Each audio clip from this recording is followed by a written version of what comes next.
So are these plant-based burgers healthy or not? Right?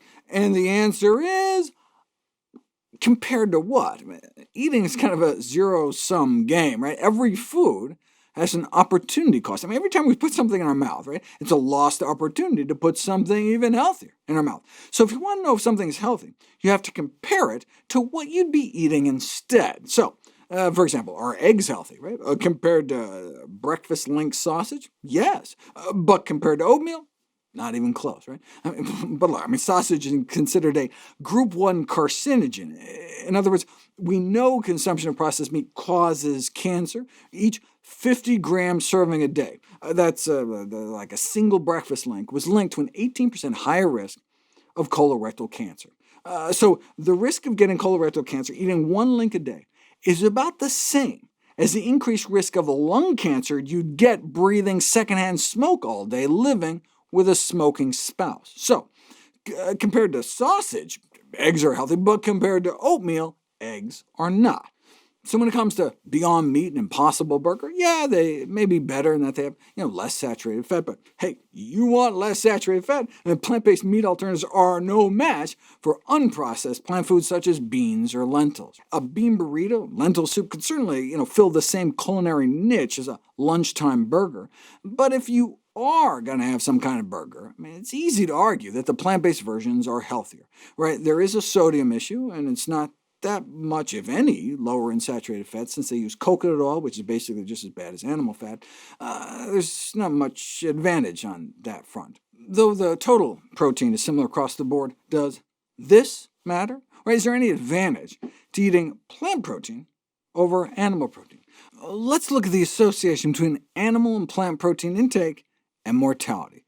In the twin Harvard cohorts, following more than 100,000 men and women over decades, after adjusting for other dietary and lifestyle factors, animal protein intake was associated with a higher risk of mortality, particularly dying from cardiovascular disease, whereas higher plant protein intake was associated with a lower all-cause mortality, meaning a lower risk of dying from all causes put together. So replacing animal protein of various origins with plant protein was associated with lower mortality, especially if you're replacing processed meat and egg protein, which were the worst. But when it comes to living a longer life, plant protein sources beat out each and every animal protein source, not just better than bacon and eggs, but better than burgers, chicken, turkey, fish, and dairy protein. Together with other studies, these findings support the importance of protein sources for the long-term health outcomes and suggest plants constitute a preferred protein source compared to animal foods. Why? Well, unlike animal protein, plant protein has not been associated with increased levels of the cancer-promoting growth hormone IGF-1, for example. Now, soy protein is similar enough to animal protein that at high enough doses, like eating 2 Impossible Burgers a day, you may bump your IGF-1. But the only reason we care about IGF-1 is cancer risk, and if anything, higher soy intake is associated with a decreased risk of cancer. For example, a recent systematic review and meta-analysis found that soy protein intake was associated with a decreased risk in breast cancer mortality. We're talking a 12% reduction in breast cancer death associated with each 5-gram a day increase in soy protein intake. But the high soy groups in these studies were on the order of more than 16 grams a day, associated with a whopping 62% lower risk of dying from breast cancer. More than 10 grams of soy protein a day may be good, associated with cutting breast cancer mortality risk nearly in half, and getting more than 16 grams a day may be better, which is like 1 Impossible Burger a day, but we simply don't know what happens at consumption levels far above that. Plant protein has also been linked to lower blood pressure, reduced LDL cholesterol, and improved insulin sensitivity. No wonder substitution of plant protein for animal protein has been related to a lower incidence of cardiovascular disease and type 2 diabetes. Indeed, 21 different studies following nearly 500,000 people in high animal protein intakes were associated with increased risk of type 2 diabetes, where even just moderate plant protein intake was associated with a decreased risk of type 2 diabetes.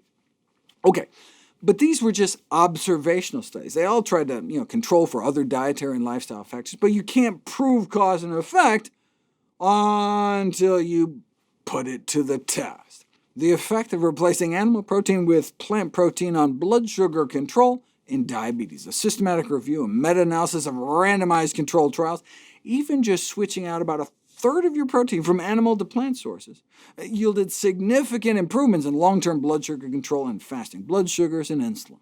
You can do the same thing looking at cholesterol. Here's a systematic review and meta-analysis of randomized controlled trials on the effect of plant protein on blood fats. And indeed, swapping in plant protein for animal protein decreases LDL cholesterol, and this benefit occurs whether you start out at high cholesterol or low cholesterol, whether you're swapping out dairy or meat and eggs, and whether you're swapping in soy or other plant proteins. I mean, we've known about the beneficial effects on soy and cholesterol going back nearly 40 years, but other sources of plant protein can do it as well. Yeah, but we're not swapping beans for beef. I mean, these products are mostly just isolated plant proteins, mostly pea protein isolate in the case of Beyond, and concentrated soy protein in the case of Impossible. Right? If you just isolate out the plant proteins themselves, are you still going to get benefits? Yes, surprisingly. Check it out. Interestingly, the researchers concluded that they did not find a significant difference between protein isolate products and whole food sources, suggesting that the cholesterol-lowering effects are, at least in part, attributable to the plant protein itself, rather than just the associated nutrients. So it's not just because plant protein travels with fiber or less saturated fat. Plant proteins break down into a different distribution of amino acids. So it's like if you give people arginine, an amino acid found more in plant foods, that alone can bring down people's cholesterol. And even plant protein concentrates used in these products aren't pure protein, retaining a few active compounds such as phytosterols and antioxidants, which also can have beneficial effects.